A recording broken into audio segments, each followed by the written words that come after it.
자, 오늘 반갑습니다. 2017년 5월 2일 5월의 첫 번째 거래일 화요일 아침 시황방송 시작합니다. 잘 들리시면 숫자 2번 눌러보겠습니다. 잘 들리시면 숫자 2번. 잘 들리시나요? 들리시나요? 네, 2번 잘 들리시네요. 지난 주말에 이어서 이제 어제 근로자의 날까지 이어진 3일간의 연휴 잘 보내고 오셨나 모르겠습니다. 주말 동안 보니까 날씨가 이제 진짜 한여름 같은 느낌 들었습니다. 초여름 기온이라고 해서 뭐 28도 이상까지 올라갔었는데, 여러분들이 이제 계셨던 지역, 집에서 이제 쉬셨다 그러면 집이 좀 후끈후끈했을 것 같고요. 그리고 이제 외부에 나갔다라면 미세먼지가 있어서 좀 불편하지 않았을까 싶은 생각이 들기도 합니다. 근데 이게 약간 뭐랄까 1년에 몇 번 있지 않는 기회죠. 1년에 한 3-4번 정도 있는 기회죠. 연휴를 제외하고 이렇게 월요일이나 금요일 껴서 쉴 수 있는 3일 이상의 연휴가 가는 시기가 흔치가 않습니다. 그래서 이번에 그래도 정말 오랜만에 여러분들이 좀 힐링하는 시간이 되지 않았을까라는 생각이 들기도 합니다. 근데 이번 주가 이제 퐁당퐁당이에요. 오늘 방송을 하고 내일 또 이제 석가탄신일로 휴장이 되고요. 이번 주 금요일날 또 어린이날입니다. 입하 어린이날. 입하니까 본격적인 여름이 되는 거죠.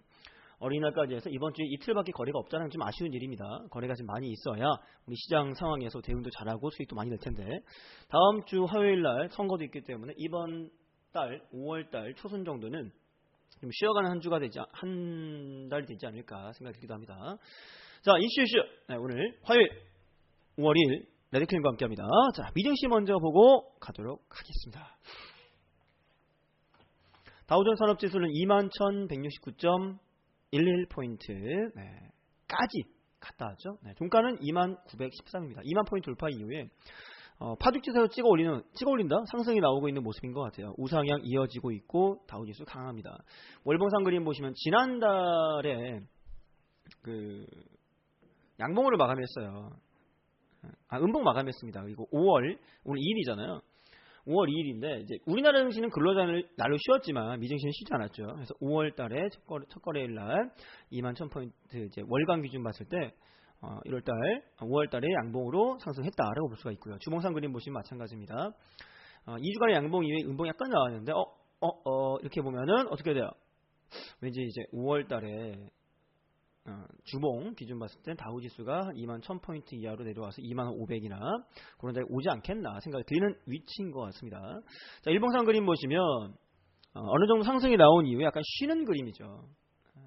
상승 나온 이후 행보가 나오면서 29,113포인트인데 이렇게 행보 나오면서 2평에 닿아주고 나서 조금 더 하락이 나와서 하단 2평 닿아준다라거나 아니면 2평 끌어올리면서 2만 얼마일까요?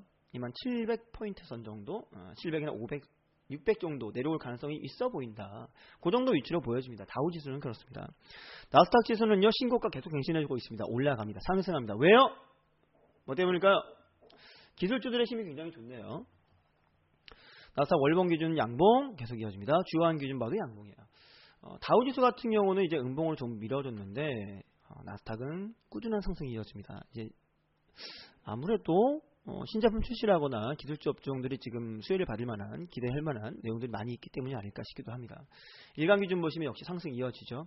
자, 미증시가 올랐는데 왜 올랐을까요? 이거 중요한 거는 뭐냐면 마감 뉴스, 유형 마감 보시면 대략적인 내용들이 다 정리가 되어 있습니다. 한번 볼게요. 자, 나스닥 벌써 6,100 터치, 애플 등 기술주 상승에 역시 기술주가 올라갑니다. 기술주 중심의 나스닥 종합지수가 애플 등 대형 기술주에 상승세에 힘입어서 이제 사상 최고가를 갱신합니다. 일부 부진한 경제지표들이랑 2일부터 시작하는 연방준비제도 정책회의 앞두고 투자자들이 조심스러운 행보를 보이면서 다우존스 산업지 평균지수가 하락했습니다. 속보가 나온 게 있어서 봤습니다. 유승민 단일화할 생각 없다. 근데 그 당내에서 의원이 빠져나간다는 얘기 나오고 막 그러네요. 속보 올라가서 봤습니다. 자, 일단 기술주들이 좋았기 때문에 올랐다는 얘기고요. 다우존스 산업지 산업평균지수는요 하락했습니다. 연방준비제도 연준의 정책회의를 앞두고 좀 몸살렸다라고 할 수 있겠죠. 몸을 사리면서 좀 하락이 좀 있었다라고 볼 수 있고요. 나스닥 종합지수는 전일 대비 44포인트 0.73% 올랐습니다. 사상 최고가 6,091.60으로 거래 마쳤고요. 지난 4월 25일 6,000 고지 돌파 이후에 장중 최고치 6,100.73포인트를 찍기도 했습니다. 대형 기술주들이 이제 상승을 견인했다고 되어 있죠. 애플이 22일 날입니다. 실적 발표 앞두고요. 전날 대비 2% 올랐고요. 사상 최고가인 146.69달러입니다. 금액으로 친다 그러면 146달러면 얼마예요? 우리나라로 환율이 1,100원 정도 하니까 환율 계산기를 딱 해볼게요. 자, 이 실시간 딱 해보는 거예요. 실시간 돌려보게 되면 달러가 146.69니까 이렇게 딱 하면 우리나라 돈으로 166,859.88원 17만원이 안됩니다. 굉장히 싼데? 그죠? 애플이 이거밖에 안 돼. 삼성이 지금 200을 넘어갔는데 비율이 그 주식 수량 같은 경우도 차이가 많이 나죠. 시총 같은 경우는 미국 애플이 훨씬 더 큽니다. 일단 자, 외국계 이제 증시라고 볼 수 있겠죠. 미증시라고나 이제 해외 증시 보시게 되면 정말 $1,000 이상 가는 종목들이 흔치는 않아요. 거의 없다고 볼 수 있습니다. 우리나라 같은 경우는 100만원, 100만원, 200원 넘어가는 종목이 생기긴 하는데 그걸 좀 맞추죠. 밸런싱을 맞춥니다. 너무 비율이 커지거나 단가가 높아지게 되면 좀 불편하기 때문에 바꿔버리는데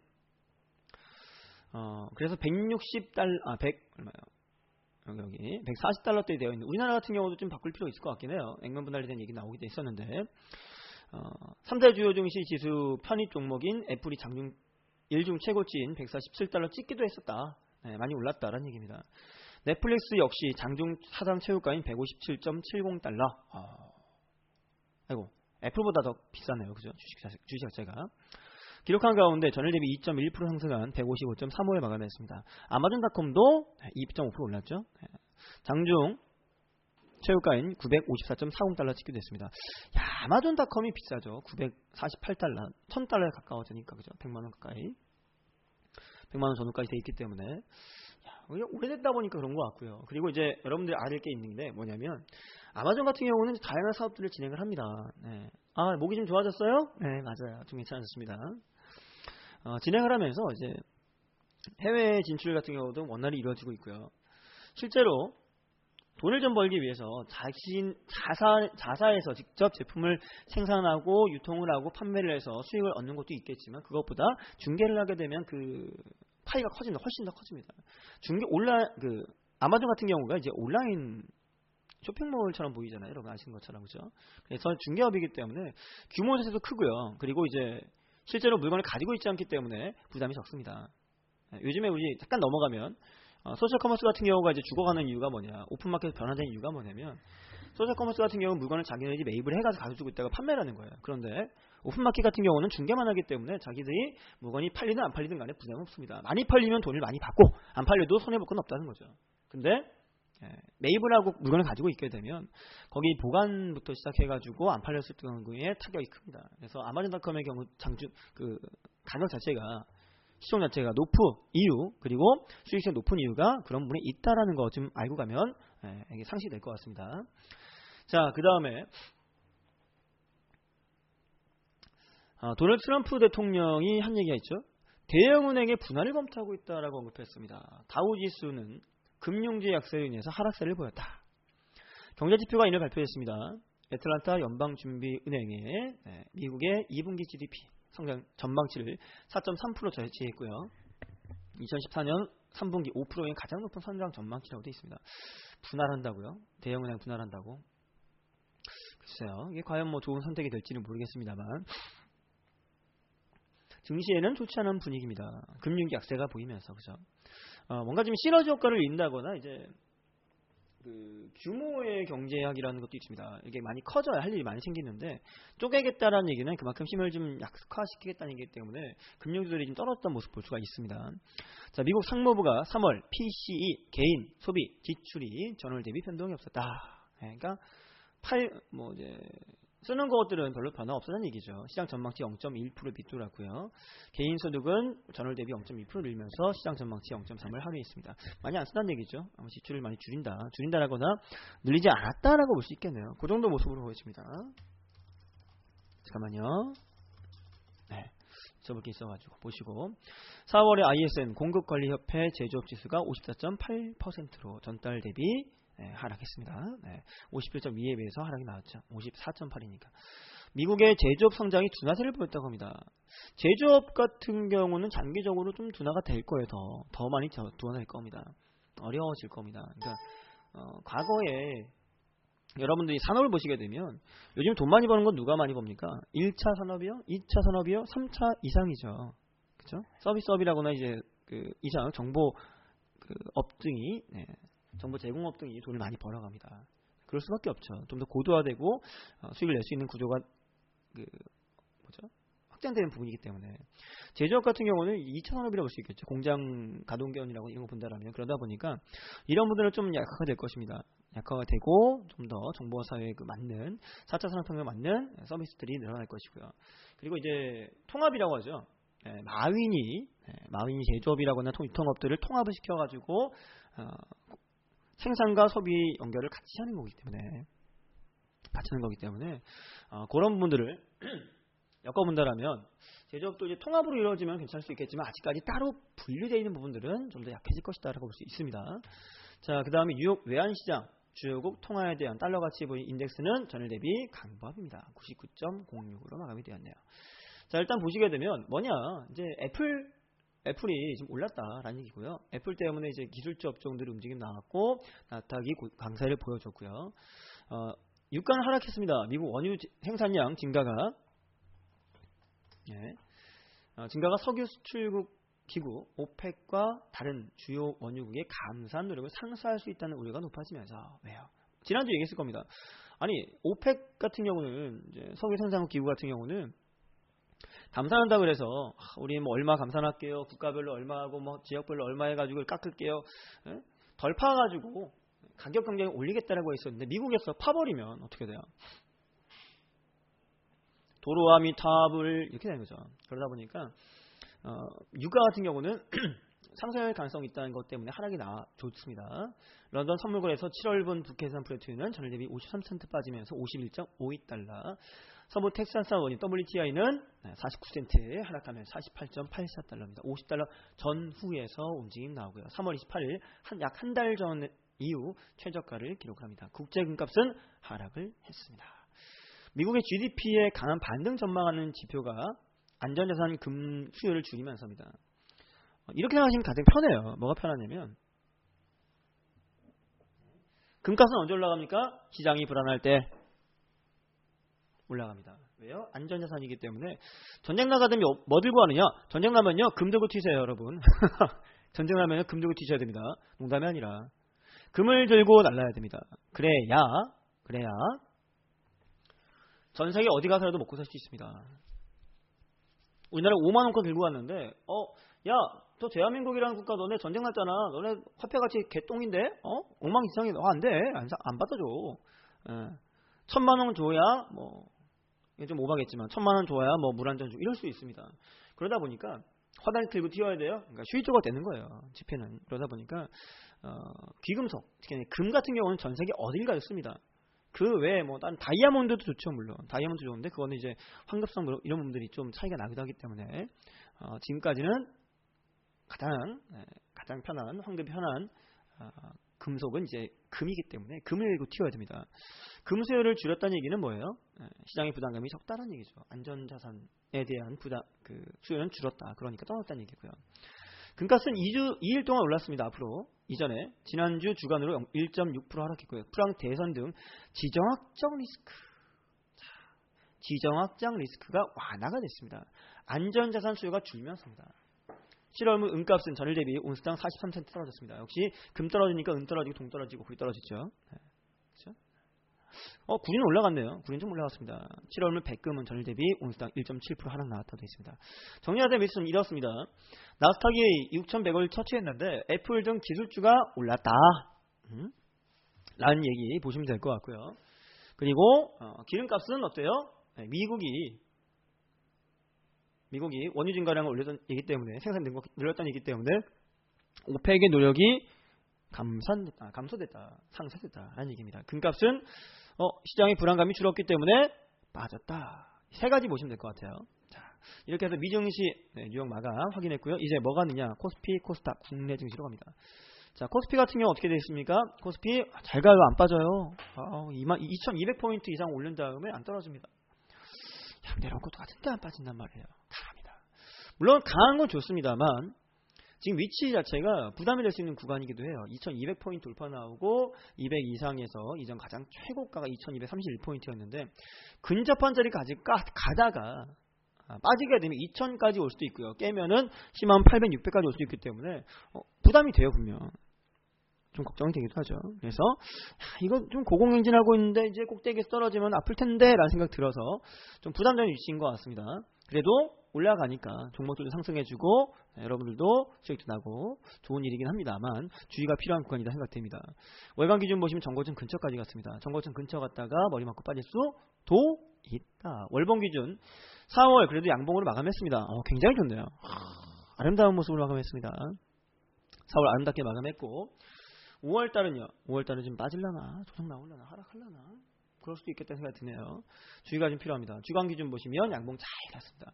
양봉 잘 갔고 윗골 찍고 내려왔고 2015년 기준에서는 신고가입니다만 이전에 봤을 때 앞에 있었죠. 네, 월봉 기준 보시면 2011년도입니다.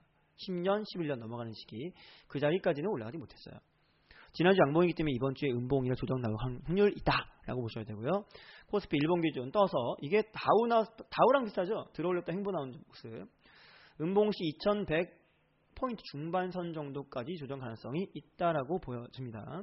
코스닥은요. 십자형의 음봉인가요? 약간 꼬리가 좀 더 길죠? 좀 더 꼬리가 길고 내려온 모습인데 2300가요? 갑시다. 그래 갑시다. 여러분이 갔으면 좋겠습니다. 저도 갔으면 좋겠어요. 근데 갔으면 좋겠습니다. 아니 3000 갔으면 좋겠고요. 5000 갔으면 좋겠습니다. 자, 희망과 바람은 그럴 수 있는데 구간상으로는 부담감이 있다는 얘기예요. 구간상으로 올라가 있기 때문에. 네, 올라가면 당연히 좋죠. 주가 올라가면 여러분도 수익 나고 다들 난리 나죠. 흥분하죠. 아싸 이러고 막. 네, 부담감이 있다는 걸 말씀드린 거고요. 코스닥의 경우는 600포인트 이하 안 내려오죠. 절대 안 내려옵니다. 아래골이 길게 음봉이 몸통이지만 다시 양봉 바뀔 수 있고요. 월간 기준 보시면 4월달 양봉 마감이 있습니다. 위치로 본다면 여기쯤 위치일 것 같아요. 이제 하락 이후에 한 몇 달 지나가고요. 4, 5개월 지나고 나서 추가 상승을 준비하는 위치가 아닐까라는 생각이 듭니다. 보이죠? 주간 기준 보시면 양음양음이었는데 지난주 음봉의 모습이 얼마 끝납니까? 628, 625 정도만 돼도 되게 괜찮다고 했습니다. 625 정도만 돼도 문제 없다. 왜? 버티는 모습이기 때문에. 근데 628에 마감했어요. 잘 버텼죠. 일봉상 그림 본다라면 지지 받으면서 끝납니다. 여기서 추가 상승이 나와주면 좋겠는데 밀어준다 하더라도 620선 정도의 지지를 또 받을 거예요. 왜냐하면 자 5월 시작했죠. 5월 시작했고 이제 대선이 얼마 남았습니까? 오늘이 2일이니까 일주일밖에 안 남았어요. 다음 주 화요일 일주일 7일 뒤에 대선을 치릅니다. 가장 큰 이벤트죠. 지금까지 5년 만에 찾아왔던 가장 큰 이벤트입니다. 역시 5년 만에 찾아온 건 맞아요. 근데 5년을 꽉 채우지 못했고 몇 달 지금 앞당겼죠. 지금 이제 5월이니까 6, 7, 8, 9, 10, 11, 12 원래 7개월 뒤에 해야 되는데 7개월 앞당겨서 먼저 치러지고 앞으로도 계속 이제 5월 대선이 될 겁니다. 그럼 총선과 대선 일정이 비슷해지네요. 그러면 정치 테마 종목들이 봄에 겨울부터 봄까지 움직임들이 많이 나올 수 있다는 얘기입니다. 그렇죠? 네, 그래서 그런 걸 봤을 때 대형주들이 많이 있는 코스피를 끌어올리기보다 코스닥 끌어올리는 것이 훨씬 더 쉬울 것 같다는 얘기입니다. 맞죠? 네. 그래서 코스닥 같은 경우도 움직임이 나올 만한 위치이고 구간이다라고 보고 있는 겁니다. 물론 전일 코스피가 오른 것만큼은 못 갔지만 큰 흐름이나 파형 구간상으로는 역시 밑에서부터 치고 올라가는 그림이다. 훨씬 더 보기 좋다라는 생각이 듭니다. 자, 그래서 일단 미중 마감 그리고 코스피 코스닥 봤죠? 뉴스로 갑니다. 기사는 딱 10개. 시간은 8시 39분. 이제 40분 향해 갑니다. 자, 57분에 선장훈님께 마이크 넘겨드릴 거예요. 그러면 한 18분 정도 남았죠? 한 기사당 1.8분, 2분 안 되게 보면 될 것 같습니다. 자, 여러분, 이거 여러분들이 좀 알고 가야 되는 부분이에요. 뭘 알고 가야 되는 부분이냐? 자, 주식 투자자 10명 중에 4명은 모바일로 거래가 됩니다. 우리 회사도 알아야 되고 다른 주식 관련, 증권 관련 내용 거래를 하고 있다라거나 이제 소비를 통한 발주를 통해 수익을 내야 되는 기업들 다 알아야 되는 부분이고요. 과거 같은 경우는 이제 주식 투자할 때 객장에 가가지고 진짜 현안 거죠. 전광판을 본다. 전광판을 보면서 이거 오르고 내리고 하는 차트를 보는 게 아니라 가격만 딱 빨간불 많이 올라가네. 더 올라가나? 떨어지네. 내려오나? 이렇게 해서 이제 객장에 숫자만 보고 거기 이제 적었잖아요. 적어가지고 막 제출하고 얼마 살게요 제출하고 받아가고 하고 했었는데 그게 이제 홈 트레이딩 시스템 HTS가 활성화되면서 집에서도 많이 매매를 하게 됩니다. 객장 가서 하는 분들이 많이 없고요. 객장 전광판도 많이 사라지는 추세입니다. 거의 없어요 이제. 거의 없습니다. 얼마 없어요. 그죠? 얼마 없는 상태인데 그 상태에서 이제 HTS가 활성화되고 많은 분들이 사용하고 그게 기반이 되다 보니까 그 이에 넘어가는 게 뭐냐? MTS입니다. 모바일 트레이딩 시스템으로 넘어가죠. 그리고 MTS가 좀 더 활성화되고 있는 분위기입니다. 약 40% 가까이 10명 중 4명 정도가 이제 MTS를 쓰고 있다는 얘기예요. 엄지적으로 늘면서 그러니까 시스템 같은 경우도 그 기본 틀 같은 경우도 HTS 기반이어서 이제 MTS 기반 넘어간다는 얘기죠. 시스템을 개발한다거나 프로그램을 만든다거나 이런 서비스를 제공할 때 모바일에서 보기 편하게끔 최적화를 할 필요가 있다는 얘기예요. 그렇죠? 그래서 그것도 진행이 된 부분이 있고요. 은행 같은 경우도 지금 K뱅크가 이미 이제 4월에 나왔고요. 6월 정도에 카카오뱅크 나온다고 되어 있었는데 그 핵심이 뭐냐면 은행에 직접 가지 않는다는 겁니다. 직접 가지 않고 내 전화기 안에 내 폰 안에서 여러분 이제 앞으로의 플랫폼 자체는 스마트폰의 기준으로 잡으시는 게 맞은 것 같아요. 그렇죠? K뱅크 같은 경우도 내 전화기에서 직접 계좌를 개설을 하고 대출을 받을 수 있다. 이게 핵심이잖아요. 주식 투자 같은 경우도 그런 식으로 이제 핵심을 그 기본 플랫폼 자체를 휴대폰 스마트폰 기준으로 잡고 그 서비스 자체에 가장 최적화를 만들 필요가 있다는 얘기입니다. 지난달 유가증권시장 주식거래 시장에서 모바일 트레이딩이 37%였대요. 지난달 2월에 33, 3월에 34에 비해서 올랐고요. 5월, 6월, 7월 넘어가 올 연말까지 간다면 더 늘겠죠. 당연히 거의 절반 가까이 올라가지 않겠나 싶습니다. 매월 적게는 1, 2%대에서 3% 이상까지 올라갔는데 이게 좀 더 확대될 것 같습니다. 그래서 서비스 자체가 스마트폰 기반으로 플랫폼 자체를 스마트폰 기준으로 넘어갈 필요가 있다는 걸 보셔야 되고요. 안전장치 같은 경우도 많이 나갔죠. 지문인식, 홍채 인증 등 모바일 거래 시스템이 진화하면서 이용하기 쉬워졌다.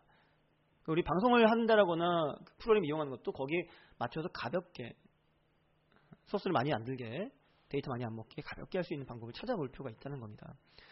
특히나 개인 투자 비중이 높은 코스닥 시장에서 거래가 활발했대요. 코스닥 시장에서 평균 모바일 거래 비중은 39%입니다. 역대 최고치. 모바일 주식 거래가 스마트폰 대중화하기 시작한 2009년에 2.4%였대요. 근데 지금 얼마예요? 18년 지난 지금 37%. 10배 이상이고요. 거의 20배 가까이 올랐습니다. 많은 성장을 하고 있습니다. 개인용 컴퓨터 기반 홈 트레이딩 시스템 비중은요 43.1% 작년 47%다 줄었습니다. 점점 줄어들 거예요. 왜냐하면 여러분들 이제 PC 앞에 가만히 앉아가지고 영업 일하시는 분들 많이 계시긴 하겠지만 요즘에 좀 많이 바뀌는 분위기입니다. 활동성이 높아지는 분위기이기도 하고요. 그리고 회사의 눈치 보이기도 하고요. 기타 등등. 그러다 보니까 이런 분들이 줄고 스마트폰으로 이제 플랫폼 많이 확장 이동이 되었다. 거기를 중심으로 파야 된다라는 거 나와 있습니다. 자, 올해 코스닥 라이징 스타 19곳 선정했다고 하네요. 고영, 마크로젠, 빅솔론 등 3천 납도포 검사기를 만드는 고영, 유전체 분석 생명공학 기업인 마크로젠, 포스트 프린터 만드는 빅솔론, 스마트폰 만드는 아모텍 등 19곳의 코스닥 라이징 스타 선정이 되었다라고 되어 있습니다. 코스닥 기준에서 선정 경쟁력 있는 업체를 만들었다고 되어 있는데 1위입니다. 주력 제품의 세계 시장 점유율이 세계 3위 이내인 강소기업. 괜찮네요, 진짜. 그죠? 전 세계에서 점유율 세계 3위 이내 기업들 기준으로 성장성을 갖고 있다. 그걸 19곳에 골랐다고 되어 있는데 여러분들이 이거를 따로 관정에 뽑아놓고 볼 필요도 있을 것 같아요. 선정 기준이 까다롭다고 되어 있었는데 올해는 19개 중 3년 연속 라이징 스타 선정된 회사가 고영, 마크로젠, 빅솔론, 아모텍, ISC, LMS, JVM, KMX, 테크윙, 테스 해서 10곳이라고 합니다. 이 10개의 업종들을 여러분들 관중에 뽑아놓으시고 이 종목이 전 세계적으로 시장 점유율 3위 안에 들어가 있고 시장 성장 가능성 높은 기업이구나. 내실 괜찮구나 라고 생각해 보시고요. 그리고 나서 주가 움직임이라거나 지지 이후에 다시 상승 나올 만한 위치 혹은 재료가 나올 만한 구간이 있다라면 시기가 있다라면 한번 관심 갖고 접근해 볼 수 있을 것 같습니다. 19곳이라고 했는데 10개가 3년 연속이라고 되어 있으니까 관정 한번 넣어보세요. 다음 삼성전자 우전증 다 거진 증시. 4월 코스피 사상 최고치에 근접했음에도 불구하고 다른 종목들은 별로 못 갔다는 얘기입니다. 삼성 외 상승률 큰 대형주 수익 거의 없다. 시총 상위 20개 업종 평균 0.8% 하락했습니다. 삼성만 갔습니다. 혼자 막 갔어요. 자기 혼자 막 갔어요.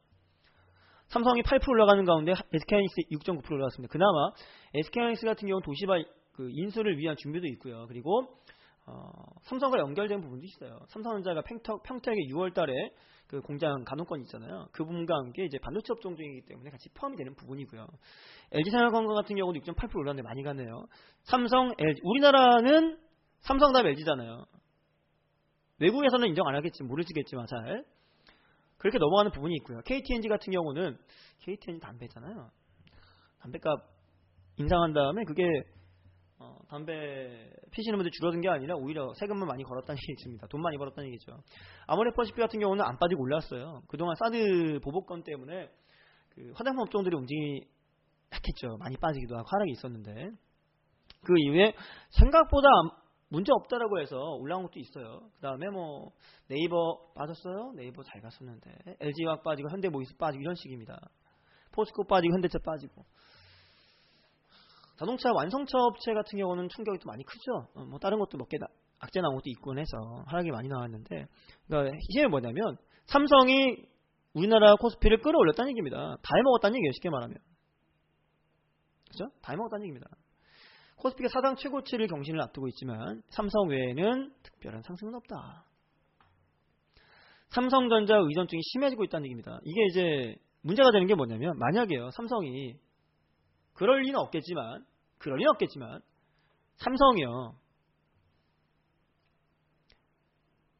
삼성이 이러면 안 되는데 절대 불가능한 일이겠지만 외국계 기업에서 삼성을 인수한다. 라거나 삼성이 정말 큰 문제가 생겨가지고 횡령 배임 혐의가 생긴다라고 해서 상장 피진다. 어떻게 될까요? 무너집니다. 우리나라 큰일 납니다. 대체가 없어요. 대체제가 없습니다. 삼성이 만약에 무너진다 그러면 우리나라 증시는 무너지는 거예요. 한마디로. 그러니까 심각한 일이죠. 심각한 일입니다. 그래서 어느 하나의 기업이라거나 하나의 세력이 메인이 되면 안 됩니다. 삼권 분립이라고 해서 예전에 우리나라의 그 법 체계 중에서 삼권 분립 있잖아요. 이런 식으로 이제 3분할을 한다라거나 2분할 정도 나와줘야 됩니다. 그래야 다른 쪽에 하나가 주춤하더라도 다른 부분에서 좀 끌어올릴 수 있다라거나 이런 분 만들어지기 때문에 그렇죠. 그래서 삼성이 너무 의존증이 심하기 때문에 이런 부분들을 대체할 수 있을 만한 게 필요하다거나 아니 삼성의 그 비중을 좀 줄인다거나 하는 부분이 필요하다는 얘기입니다. 어쨌든 삼성이 주가를 끌어올린 건 좋지만 전 세계적인 국내 증시 끌어올린 건 좋지만 너무 하나에 거의 몰빵되어 있는 분위기죠. 그렇죠? 이거를 해소할 방법을 우리가 좀 찾아올 필요도 있을 것 같아요. 중요한 얘기입니다. 자, 삼성의 상승세 이어질 거라고 되어 있습니다. 삼성의 자사주 소각 계획이 발표가 되었고 영업이익도 고공행진을 이어가고 있다. 300만 원 이상까지 보는 그 증권사도 있어요. 노무라 증권이 삼성전자의 목표 주가 얼마요? 330만 원 제시합니다. 국내 증권사들은 목표 주가 일시 상향 조정합니다. 왜요? 잘 가니까요. 좀 웃기죠. 미리 삼성이 좋을 거예요. 얼마까 250, 300 넘어갑니다라고 미리 제시하면 좋은데 올라가니까 이제 제시를 하는 거예요. 참 이게 참 아이러니한 일입니다. 더 올라가면 더 높게 책정하겠죠. 빠지면은 아닙니다. 빠질 겁니다. 또 그 뒤에 따라가겠죠. 먼저 이제 예고를 하는 게 필요한데 예측이 아니라 뒤따라가는 그런 분위기라 좀 아쉽기도 합니다. 자, 그 다음에 중고차 18,000대를 확보한 인삼모터스가 외형 수익 파란불입니다. 인삼모터스가 GM 대우 계약으로 연간 중고차 물량 60%를 이미 확보했대요. 올해 흑자 기조의 정착 원년 될 것이다. 인삼모터스 무슨 건물이 저기 위에 뚜껑 덮으면 국회에서 한다 같아요. 그렇죠? 자, 지난달 경기 일산에 위치한 인삼모터스 주차 차단기 올라가고 중고차가 올라간다 어쩌 나옵니다. 중고차 바이어들이 우리나라의 인삼모터스의 이제 일산에 위치한 중고차 매매 시장이겠죠. 거기에 차량 들어가니까 지켜보고 이제 바이어들이 확인하고 있다는 겁니다. 계약서를 바로 쓴다고 되어 있습니다.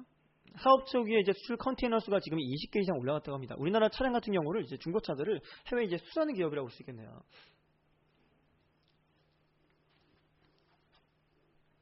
우리나라에 차를 참 사람들이 많이 뽑죠. 많이 뽑아요. 젊은 사람들도 많이 뽑기도 하고 차를 금방 바꾸기도 하고 10년 이상 타는 분들도 흔치는 않아요. 저는 10년 이상 탔습니다. 오래 탔어요. 저는 많이 탔는데 흔치는 않아요. 새 차 나오면 바꾸기도 하고 스마트폰 같은 경우 자꾸 바꾸기도 하고 그러다 보니까 그 중고차라고 해서 완전히 폐차급의 차량들이 나오는 경우는 많지는 않습니다. 그러다 보니까 이거 활용을 잘해야 되는데 인선이엔티 폐자동차 중고차입니다. 완전 폐차는 아니고 중고차죠. 재활용 사업 전문 자회사 인선모터스가 실적 기대감을 개선 기대감을 키우고 있다고 되어 있습니다.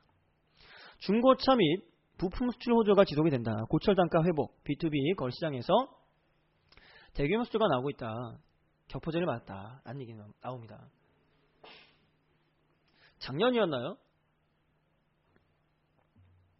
렌터카 업체의 그 대형주, 렌터카 업체 대형주 하나가 이제 실적 좋아질 거다. 사람들이 돈을 많이 못 벌고 그리고 지출이 많아지는 부분이기 때문에 차를 사는 게 아니라 빌려 타는 시기가 온다. 그러니까 실적 좋아졌다라는 얘기 때문에 올라간 게 있었습니다. 예전에 작년인가 있었습니다. 그리고 시간이 지나면서 차를 또 빌려 탈 수는 있긴 한데 어차피 중고로 사면 더 싸게 살 수 있고 하기 때문에 중고로 좀 눈을 돌린다라는 얘기 나오면서 또 이제 중고차 업체 같은 경우 상승 나오는 것도 있었습니다. 그리고 우리나라 내 소비뿐만 아니라 해외로 진출한다. 매출을 내고 있다. 수출한다라는 것 때문에 요거 이제 이슈가 잠깐 나오는 거예요. 잠깐 나오는 겁니다. 인선모터스가 또 영업이익이 좋은 이유가 뭐냐면 좋아질 이유가 뭐냐면 중고차 운반 비용을 GM이 부담합니다. 계약을 따냈어요. 원가 절감 소요. 똑같은 가격에 판단하면 거기 들어가는 비용을 줄이면 이익이 커지겠죠. 이러면서 인선모터스 같은 경우가 괜찮아질 거다라는 얘기 잠깐 나옵니다. 근데 뭐 크게 볼 건 아니고요. 잠깐 지나가는 거 보는 겁니다. 기사 기니까. 자, 그리고 곡물유통부터 유가공까지 농업기업 최초 대기업된 하림 대기업이에요. 패너션 이수로 수직 계열화 성공. 재계 30위 올라. 일감 몰아주기는 규제 대상. 성장 제동 관리 수도 되어 있습니다. 성공신화죠. 11살 때 외할머니로부터 선물 받은 병아리 10마리 키워서 시작 내작 판 돈을 축산왕 김은국, 이름은 김은국 호랑나비 아닙니다. 하림 매장에 사업 미천되었다. 병아리 10마리가 200마리 넘어서 1000마리 넘고 돼지까지 35명에 사며들어서 고등학교 농장 경영했고 29살에 회사 설립해서 양계 위탁 사업하고 닭고기 가공농장, 사료농장 사업 확장했고 매출 10조 넘는 단일 국내 최초 농업 대기업 탄생했다. 이렇게 나옵니다. 대단하신 분이죠. 하나를 키웠는데 그게 확장이 돼서 또 늘려가지고 또 성공하고 쉽지는 않거든요. 쉽지는 않습니다. 자, 대기업이 되었습니다. 30위에 올랐다. 30위 되면은 이거 불편한 게 많아요. 우리 선재건님 하신 얘기. 31위까지만 되겠다. 30위 되면 제게 30위 모이세요. 이럴 수 있기 때문에 나오는데 매출이 급등성했네요. 2015년 4조에서 그죠? 2016년 9조 갔다가 17년에 10조 예상한다. 목표치 나옵니다. 대단합니다. 하림이 이제 패너션 인수한 이후에 패너션 주가도 좀 올라온 거 있기도 합니다만 하나하나 확장해가고 있는 모습이에요. 하나 확장하고 있는 모습인데 여기서 제동 걸릴만 한 게 대기업 규제 문턱 몸집 불리는 게 너무 한꺼번에 올려버리게 되면 규제도 갑자기 생길 수 있기 때문에 이런 거 좀 조심하라는 얘기입니다. 하림 좋아 10조 넘어갔는데 매출이 좋은 기업이구나 사야지 이게 아니라 굉장히 이제 성장을 많이 해왔지만 대기업에 들어서면서 정부의 규제들이 나올 수 있다는 얘기입니다. 2011년도에 천하제일사료, 한국농수산방송, NS홈쇼핑 인수하고 2007년에 선지인 인수하고 8년에 팜스코 인수하고 2011년 미국의 알렌패밀리푸드 인수하고 15년에 패너션, 16년에 파이시티 부지 매입. 굉장히 빠르게 확장을 해가고 있는데 이런 부분에 제동 걸릴 수 있다. 주의가 필요하다는 얘기입니다. 급등주 뭐다? 급락주. 조심하라는 얘기죠. XT의 몸맨 MBK, ING생명 상장에 잡음이다. MBK 같은 경우도 이제 사모투자사라고 볼 수가 있는데 돈을 들여가지고 물건을 사죠. 물건을 사거나 회사를 삽니다. 인수를 합니다. 그리고 그거를 키우거나 아니 프리미엄 받거나 쪼개 팔아서 수익을 내는 기업이라고 보시면 돼요. 기업 사냥꾼이라고 예전에 말을 했습니다만 ING생명 상장에 대한 잡음이 있다고 되어 있어요. 빨리 엑스트라 해야 되죠. 돈을 빨리 벌어야 돼요. 내가 투자를 만약에 10조를 했어요. 10조 했는데 10조 한 다음에 그 10년 동안 갖고 있으면 돼요, 안 돼요? 안 되죠. 투자자가 가만히 있겠습니까? 가능한 벤처캐피탈도 마찬가지입니다만 돈을 빌려주거나 아니면 가져왔거나 챙겼거나 하게 되면 어떻게 하느냐. 어떻게 하냐면 잠깐만요. 안내 글이구나. 하게 되면 어떻게 하냐면요. 최대한 빠른 시간 안에 그거를 챙기려고 합니다. 가져가려고 합니다. 뽑으려고 합니다. 그러다 보니까 너무 엑시트를 빠르게 한다, 급하게 하려고 하는 것 같다는 얘기예요. 고평가 논란 속에 두산밖에 이후 첫 일반 공모 청약 미달이래요. 원래 밥도 뜸이 들어야 맛있게 되는데 너무 서두르는 것 같다. 이래서 문제가 되는 것 같다는 얘기입니다. 빨리 돈을 챙겨야 되기 때문에 이러는 것 같긴 한데 요거는 너무 좀 서두른 게 아닌가라는 얘기 들려서 이번에 ING 생명 같은 경우에 지금 미달건이 나왔다라는 얘기. IPO가 다 성공하는 거 아니죠. 보험사가 망하면 계약자가 손실 부담한대요. 아이고. 90년대 파산한 일본 생명보험사 계약 이전 후 예정 이율이 변화. 예정 이율이 원래 4.79에서 파산 이후 1.5로 줄었어요. 10% 삭감했다고 합니다. 이런 식으로 준다. 보험사가 안 망해야 된다. 근데 보험사 망한다 그래가지고 원금을 까먹는 건 아닌 것 같습니다. 그나마 다행이긴 한데 검토가 되고 있다고 합니다. 보험사가 망하면 피보험자도 손실을 분담하는 방안이 검토된다. 그럼 보험 안 들고 말이죠. 이런 생각이 들죠. 카카오 1분기 실적 저점 후 턴아웃 전망 지난 얘기 나와주는데 코스피 이전 얘기 나와주고 있어가지고 실적이 좋아지고 올라가면 되는데 아니면 이건 좀 그래요. 그죠? 거시기 합니다. 어렵습니다. 전망 얘기 잠깐 나오네요. 안 넘어가는 게 좋을 텐데. 영진약품 스웨덴 기업의 기술 이전 계약 체결 얘기 나옵니다. 이거 정리 났습니다. 정리 났고요. 올라갔어요.